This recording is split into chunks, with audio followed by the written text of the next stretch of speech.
વડોદરા મહાનગરપાલિકાના કોન્ટ્રાક્ચ્યુઅલ અને કાયમી કર્મચારીઓનું કેટલા દિવસથી એક આંદોલન ચાલી રહ્યું છે।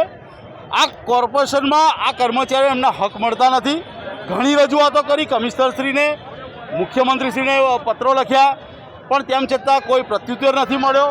એટલે આજે અમે લોકોએ નક્કી કર્યું હતું કે આ પરિસ્થિતિમાં જો કદાચ ડૉક્ટર બાબા સાહેબ આંબેડકરજી હયાત હોત તો આજે એમણે પણ આ પરિસ્થિતિનો સામનો કરવો પડ્યો હોત।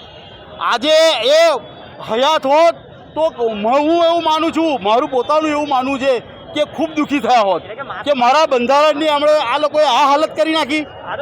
આ કર્મચારીઓને આજે કેટલા વર્ષો પહેલાં એમણે એમને જે હક આપ્યા હતા એ આજે હક તમે જોઈ રહ્યા છો કે આજે એમને તરસવું પડી રહ્યું છે। આજે 12-14 વર્ષથી એમનું શોષણ થઈ રહ્યું છે। આ વાત લઈ અને અમે ઘણી રજૂઆતો કરી છે।